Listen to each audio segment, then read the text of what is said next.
I went to a garage sale where the seller had a bunch of comic books, including several boxes of books for just $1 a piece. And today, I'll show you what I got. Check it out. Hey everyone, and welcome to today's video. The stack of books I'm showing you here are actually a bonus stack. When the seller found out that my wife is a fan of Star Trek related comic books, he actually went into his house, brought these out, and gave these to her completely free. I mean, look at that cool Walter Simonson cover on Star Trek number 17. I'll show you these a little bit later on in the video. For now, let's go ahead and start with the books that I paid for. And there's some really cool minor keys included in this haul of books. Let's get started with What the number 11. This was a parody or a spoof comic that Marvel did. I'm not collecting this actively, but occasionally when I come across individual issues that jump out at me for some reason, I'll add them to my collection. And so far I have a couple other earlier issues from this volume. This one, issue 11, stood out to me because it just felt like a John Byrne cover, and my hunch was right. When you look down here in the lower left-hand corner, you can see his initials there, JB 1990. So he drew the cover on this, and what was really telling was seeing She-Hulk there on the cover, just very reminiscent of his style of drawing her when he did Sensational She-Hulk, of course. This issue also has this cover appearance of a character named Wolverina. I had never heard of her before. This is not her first appearance. She appeared for the first time in What the number 9, so 2 issues before. But this does feature a little bit with her, and it's kind of funny because she's in this bar, looks like on New Year's Eve maybe, and she mentions here down in the panel on the bottom of the page, she says, "I may not be the best at what I do, but I'm the second best next to Wolvie." And then she says, "And what I do might not be pretty, but I do it the prettiest." So that's her take like on a female Wolverine character. But again, I just grabbed that because of the John Byrne cover art. Just a fun little addition right there. And again, for just $1. Next up, found this cool book, Marvel Superheroes number 23. It's actually a Silver Age book, barely, 1969, 25-cent cover price. It was, it's square bound. It's in pretty rough shape, but it's still a cool reprint of some older Silver Age stories, including this story here, The Brotherhood of Evil Mutants, which was from X-Men number 4. And then when you go through here to the middle, there's a second story. Where is it here? Yeah, Tales of the Watcher, Melvin and the Martian. That originally appeared in Amazing Adult Fantasy number 12, which was, gosh, I forget what year that was, 1962, 67, somewhere in the 60s. I'll put it down below once I look it up to confirm. And then lastly, there's a story here, Daredevil Battles the Owl. That is a reprint from Daredevil number 3 when he was still in his red and yellow costume. But I like these Marvel reprints and thought that was a cool pickup, especially for the price. Even though it's in rough shape, it's still fun to have. This was a surprise find for $1, just because I, in my mind, think any Turtles book from their original run probably warrants a price of more than $1. But this seller at this garage sale, he had a variety of prices. He had some books that were, definitely marked up higher, but he had several boxes. This one was in one of those that looked like he was just trying to move them and get rid of them. So he priced them at just $1, even though they might be worth a little bit more. This is Teenage Mutant Ninja Turtles from the first volume. This is issue number 28. I'm not working on this series, but I will take an issue that I can find for $1 any day, just because it's a fun little piece of turtle history to have. And I love looking back at these black and white drawings as well. I might want to get these in collected edition, oversized hardcover at some point, but I think it would be really expensive to try to put this together in its entirety in single issues. So again, not a goal I'm looking to go after, but when you can find any random issue with just that cool art in there for $1, that's great. And again, I can always look for a collected edition at some point, but for now, very happy to have that issue number 28 in my collection.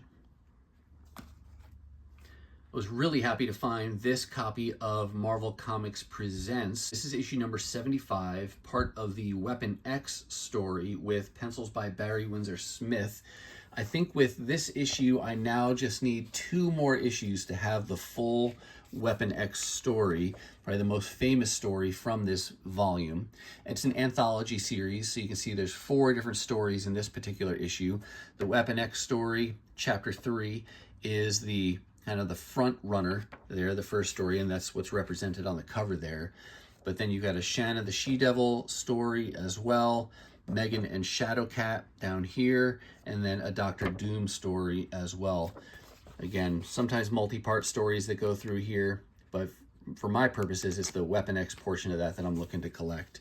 And there's some of the back cover art that was very common on these issues, featuring some of the characters from the other stories represented in this issue. But 1 more issue down, only 2 more to go to have that full Weapon X story. Here's a Fantastic Four annual. It's annual number 20 from 1987. No particular significance to this book that I know of, other than to me, it helps me build out my Fantastic Four collection and just working on as comprehensive of a Fantastic Four collection as I can manage when I can get them for cheap. And you know, this kind of era of annuals and things, not a big key there, so pretty reasonable to find that for $1, and it's in really nice shape. Next up, we've got this minor key in the form of Marvel Team Up number 131. This is the first appearance of the character, the White Rabbit. I don't know a lot about this character. I don't have any particular attachment. I just know it to be one of the minor keys from the Marvel Team Up volume. And so I figured if I ever found a copy at a decent price, I would go ahead and add it to my collection. And I was successful at this garage sale, getting it for just $1. I will say it is in not the best condition. Part of that challenge comes from it being a black cover primarily, so any kind of color breaks become very evident. But if I turn it sideways here, you can really see there's a lot of significant spine ticks along the spine, and it looks even pretty damaged by that upper staple as well. But I didn't get this primarily for the monetary value, really not at all. It's just that it was a fun little key to be looking for. I happened to find it for $1 and it's presentable, so figured, sure, I'll grab that and add that to my collection. And yeah, didn't have to spend a lot of money to do it. Come back to Fantastic Four 1 more time. Not a key again. This is just a run filler for me. This is issue number 274 from the Fantastic Four volume. So just a run filler to be able to add and build out that run a little bit. All right, this book is probably tied with 1 other for being my favorite finds at the entire garage sale. I had found a copy of John Carter, Warlord of Mars, number 1, not too long ago at a dollar sale, and it was in really nice condition.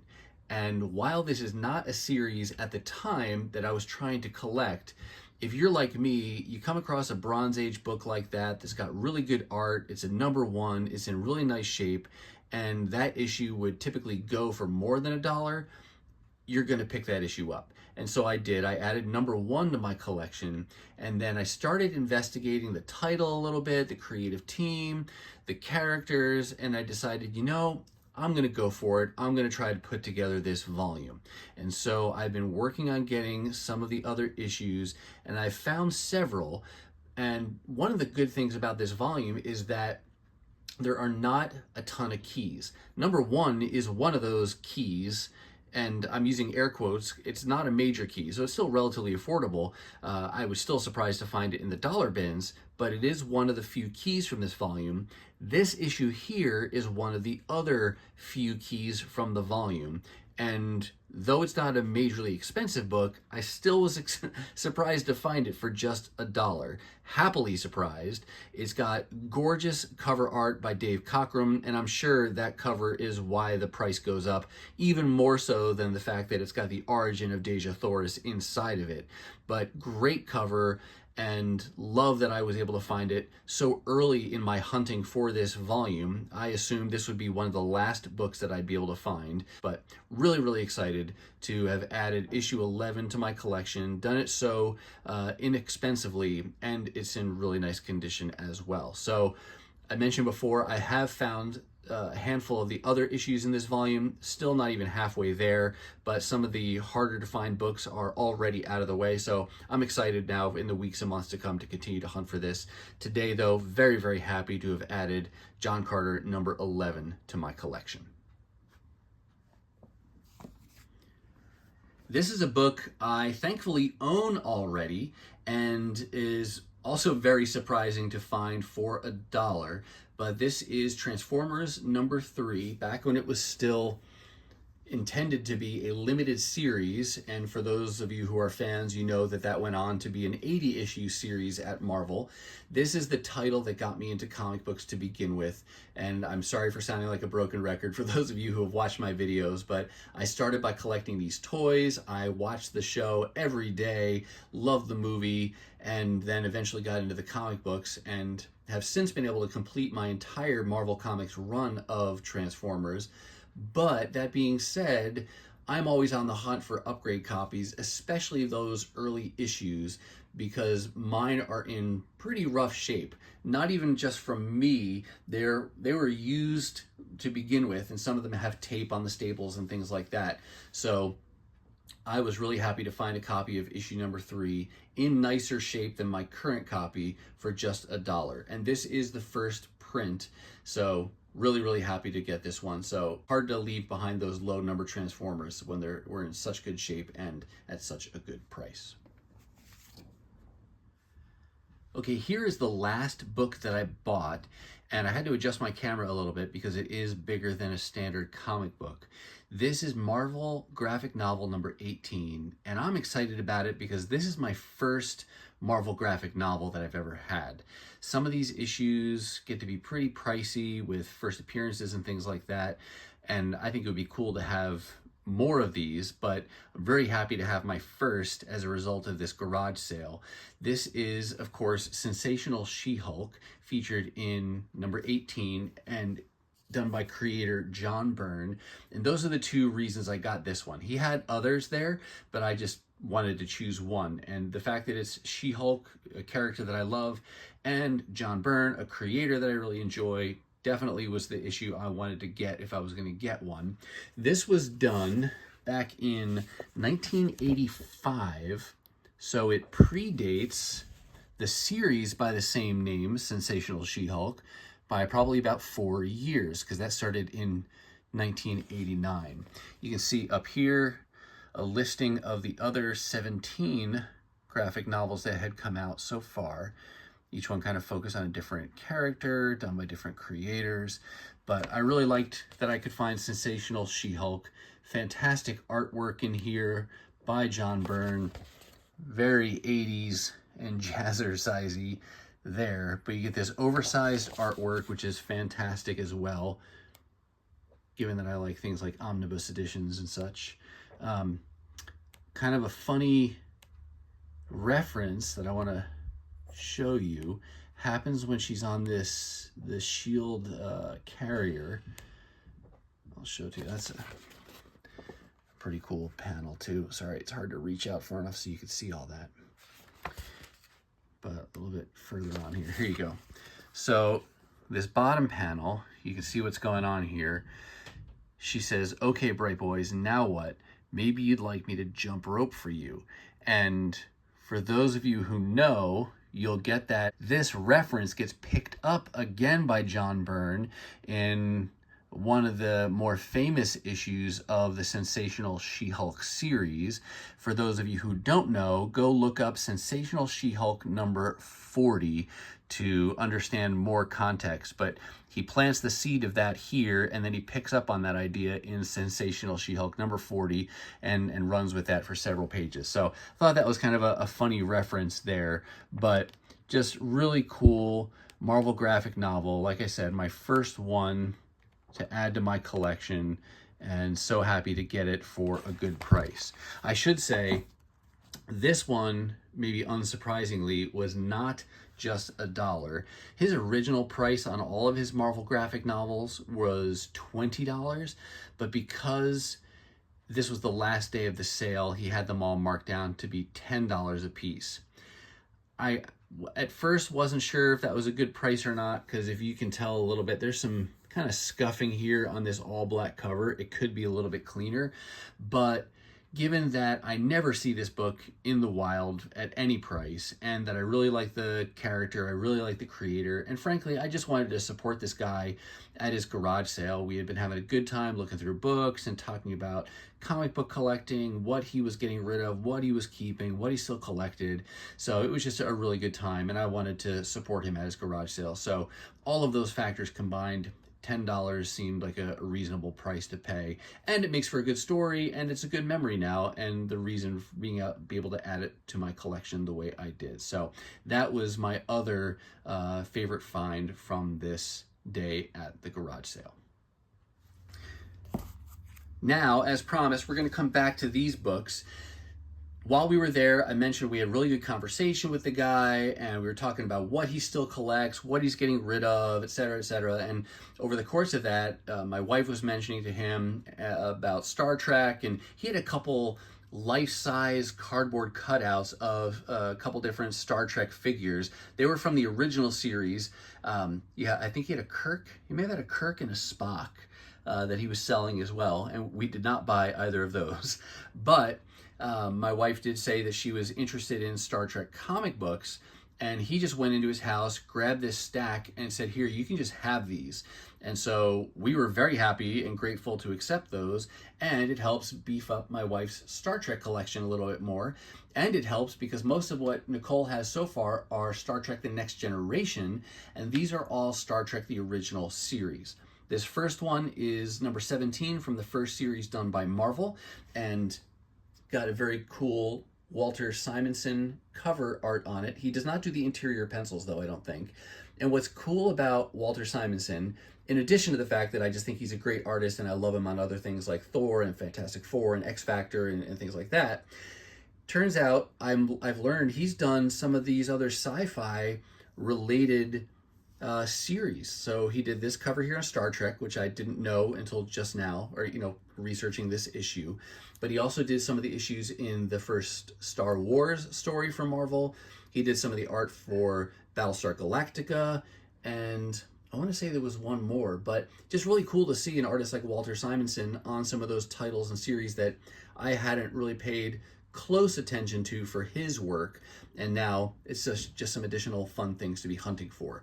But on top of that, he had a bunch of DC issues from their, I guess it's their first series or their first ongoing. So you had several issues here. I won't call them all out. I'll just kind of quickly go through them. But the covers are kind of fun. Love a good red and yellow cover. Not every issue in order, but still several issues. And what I don't know about this series, because I haven't read it, but I have watched plenty of Star Trek, various TV shows over the years. I wonder if these issues are written similar to the episodes, meaning are issues really containing one and done stories, or maybe a two-parter story at most, because that's how the shows worked. They didn't have these stories that dragged out for 8, 10, 12 episodes or an entire season. You kind of got these short self-contained kind of episodes, and I wonder if the comic books do something similar, or if they're more like other comic books where the story just continues over several more issues. We'll have to see when we get into them. I like that cover.